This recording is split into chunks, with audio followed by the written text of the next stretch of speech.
Well, hi and welcome. I'm Raina, the host today, and I am so excited to have Julie Klassen, author Julie Klassen, with us today. Thank you for taking your time and joining us today, Julie. I'm very happy to be here, Raina. Thank you for asking me. You bet. And you've had a couple books come out since I've talked to you last in 2018. You were up in Detroit Lakes, and that was so fun to see you at the library. But last fall, you had a book come out called The Bridge to Bell Island, and I really enjoyed that one. It was a great mystery. I was up quite a few late nights trying to figure out who'd done it. I could not put it down. So can you tell the viewers about that book? I would be happy to. So this is it. This is The Bridge to Bell Island. It is a standalone mystery. Most of my books are standalone. I do have one series, but it is a standalone mystery. And it is about a lawyer, Benjamin Booker, who is investigating the death of an old friend. Now, evidence takes him to a remote island on the Thames River called Bell Island.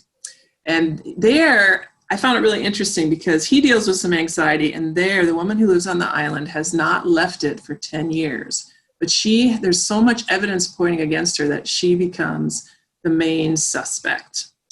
When a second death brings her admirer, friends, and family under suspicion, secrets comes to light, and she realizes her island sanctuary will never be the same. So it's, you've read my other books, Raina, before. You know that I have drama, I have romance, and this has that as well, but this one is definitely more of kind of a classic whodunit at the same time, which I really enjoyed writing. It was kind of a brain puzzle a little bit to have all the people on the island and kind of my unofficial sleuth. I didn't really have detectives or police as we think of them today in the early 1800s.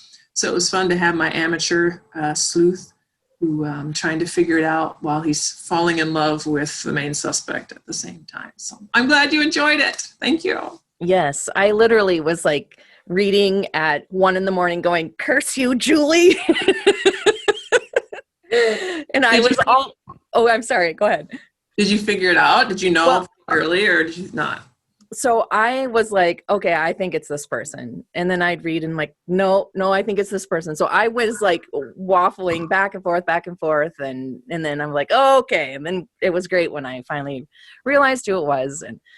But yeah, no, it was great. That's what I was hoping. And of course, I'm fairly new at this, but I like to read, and Agatha Christie and other detective authors, and watch those kinds of, Poirot and those kinds of shows. So it was really fun to do that, where of course part of the genre is you make several people seem apparently guilty, and then hopefully eventually the reader will figure it out about, not too soon, but a little bit ahead of the other characters. So well done. Thank you.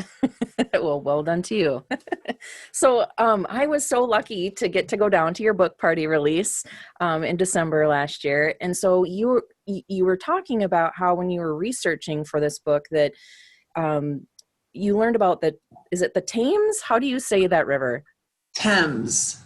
The Thames River, and how there are islands in the river and that people would live on them. So I thought that was very interesting. And I'm wondering if there's any other cool things that you found out while you've been researching your books. That's a great question. I have to say, you probably have heard me say this before, but I am not by nature a nonfiction reader. But since becoming a fiction writer, I've had to do so much nonfiction reading for my research. And I really like that. I like finding out interesting historical tidbits or facts or practices and kind of weaving them into the books. So yeah, for this one, I've been to England, 7 or 8 times now. I know I've lost count. But I had never heard that there were all these islands on the Thames. And the Thames is a river that goes kind of all the way across, from London, kind of almost all the way across England. And yeah, there's like 80 islands. And many of them are inhabited, some are not. Famous people live on some of them, like George Clooney. Some you can only reach by boat. Some have, a bridge access. And so I loved reading about the history of those, and I like putting that into the books. But I've learned a lot of things over the years. I'll just try to think of a few, examples. But because I've written about so many different professions, as you know, I've written about a wet nurse, I've written about an apothecary, I've written about servants in that time period. So I have learned a lot of things. The medical practices back then, make me feel glad that I, live now. In my researching my new book, which we'll probably talk about later, learning about how few people knew how to swim, even though shipwrecks were so common. And I've been told that a lot of people there still don't know how to swim. A lot of the local fishermen in England still don't know how to swim, which just kind of blows my mind. I've enjoyed learning about the different traditions and Christmas traditions that they have there, which are different from ours. And of course, you may know this, there's one fact that is commented on the most in all my books. I'm guessing you could probably guess it, but in my very first book, there's a little fact that is still the most commented on, and that was that I learned that goats were used to nurse babies with syphilis in that time period. And I still have people email me now and again going, is that really true? Or did you make that up? And that was really true. So I enjoy learning new things all the time. So thank you. Good question. Yeah, and that's what I love about reading. It's kind of like I'm sneaking in education at the same time as entertainment. So exactly.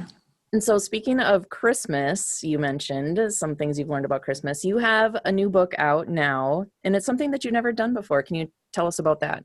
Yeah. So I was asked to write a Christmas novella, and it's called An Ivy Hill Christmas, and it's based in the same village, Ivy Hill, that I mentioned. I have one series, a 3-book series called Tales from Ivy Hill. My editors asked me to write a Christmas novella, which I've never written a Christmas novella before, so I thought that would be kind of fun. I asked them, well, do you want it to be part of the series so that someone would have to have read all 3 books, or do you want it to be a standalone, so just, a separate story, different characters, but set in the same village? And their answer was, both. Okay, so I hope I've done my job well, and thankfully I have very talented editors, but if I've done my job right, you can enjoy the book whether you've ever read any of the series or not. And I certainly think there are, nods to the other characters. Some of the characters from the series do appear in sort of cameo roles, but the main characters of the story are new. So even if you haven't read it, you can enjoy it. So that was a lot of fun to research, and especially today it's snowing outside. It was fun to research and to write. The book is about Richard Brockwell, who's sort of the prodigal son of the most prominent family in Ivy Hill. And he hasn't been home for years. But this year, his mother is putting her foot down. You need to come home for Christmas or she's cutting the purse strings. So he reluctantly goes. He lives in London, kind of this confirmed bachelor. But he goes home for Christmas, planning, I'm just going to go there for the 12 days of Christmas, and then I'm back on a coach, bound for London, going to continue my bachelor life. Well, as you can imagine, Christmas in the country holds several surprises for Richard, including a young woman he knew from his past who is far more appealing than he recalled. So it's a little bit of a kind of redeeming the curmudgeon, in this case, a handsome, youngish curmudgeon. So it has romance and I think some fun humor.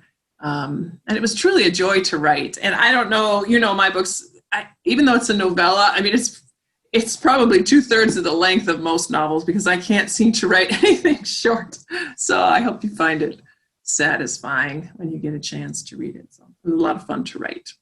That is awesome. And I feel dumb for asking this question, but I don't know what a novella is. Oh, no, that's not a dumb question at all. So a novella is just a shorter novel. Sometimes they're very short. Sometimes they are, if you get a very inexpensive ebook on Kindle or something, might be just 20,000 words. I know words don't necessarily mean anything to everybody that doesn't know what 20,000 words is. But novellas range from just 20,000 word to about 40,000 words usually. Sometimes you can buy a book that, will say a collection of 3 or 4, stories. Those are usually, novellas, shorter, complete but shorter works that are put together in one book. So, of course, being an overachiever, mine is over 60-some thousand, which is not quite, it's too long for an official novella, but that's okay. Well, You're right. I'm glad it's longer. I'm excited to read that one. Yeah, and they put it out in hardcover and large print and everything. So, and they also did an audio version, which I wasn't sure with the novella if they would, but they did. And they used the same wonderful, talented British actress who has done the whole Ivy Hill series. She's wonderful. So she also narrated an Ivy Hill Christmas. So I haven't heard that yet, but I'm really looking forward to hearing it. Awesome. No, I've listened to the Ivy Hill series on audiobook, and she does a great job. Good. Glad you agree. I think so too. Yes. And then a bonus for all of us fans, 2 books in 1 year. You have another one coming out here in December. Let's talk about that one. Yeah, well, I'm such a bozo. The year I have 2 books. It's coronavirus and downs, and I can't have a book signing to save my life. Oh well. I did just hear, if just a few days ago that at least someone has gotten some report that people are reading more. I've heard things, publishers have been kind of waiting, holding their breath, because obviously bookstores are struggling, which is really sad. But, are people reading more, or are they not? Are they just all watching all the Netflix all the time or whatever? But at least now the numbers are coming in that people are reading. So, because, they're home. So hopefully that will be good, even though other things haven't been as much fun. But yes, I do have another book coming out. I can't show you a cover because I don't have it yet, but I'm pretty excited about it. It's called A Castaway in Cornwall. So it's set in one of my favorite parts of England. Of course, I love almost everything about England, but it's set on that wonderful windswept coast in the southwest of England. If anyone is a Poldark fan, that's the Cornwall area. Or if you're a Daphne du Maurier reader, a lot of her books were set there as well. So I loved going there. I also had, if you read The Tutor's Daughter, that was also set in Cornwall. But there's something about the coast and the cliffs and the waves and lots of shipwrecks. So this is a story of a young woman, Laura Calloway, who's living there. She's not from there. She's kind of a transplant. Her parents died under mysterious circumstances, and she's lived there and grown up there, but she's never really fit in. And then there's a shipwreck, and a mysterious man is washed ashore, and she helps rescue him and kind of help him with heal his wounds, and starts falling for him. But there's something going on there. His accent is a little different. He's obviously hiding something. And so she knows he's probably not who he appears to be. So there's that intrigue component to it as well, which was a lot of fun to write. And she has to make that decision. Do I help him anyway, even though I don't know everything about him yet, as she's fighting that attraction to him as well. So I'm pretty excited about that. I've been kind of holding my breath. And just yesterday, my editors reported that Publishers Weekly, which is that's the main publication for libraries and bookstores to decide what books to buy, and they gave it a very positive review. So that's always something authors, we kind of wait. Will they like it, or will they not? So that's a relief. So I hope you will enjoy it as well.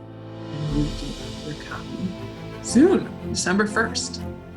Yes, I look forward to that. I just saw a little blurb about it, and I'm like, sold.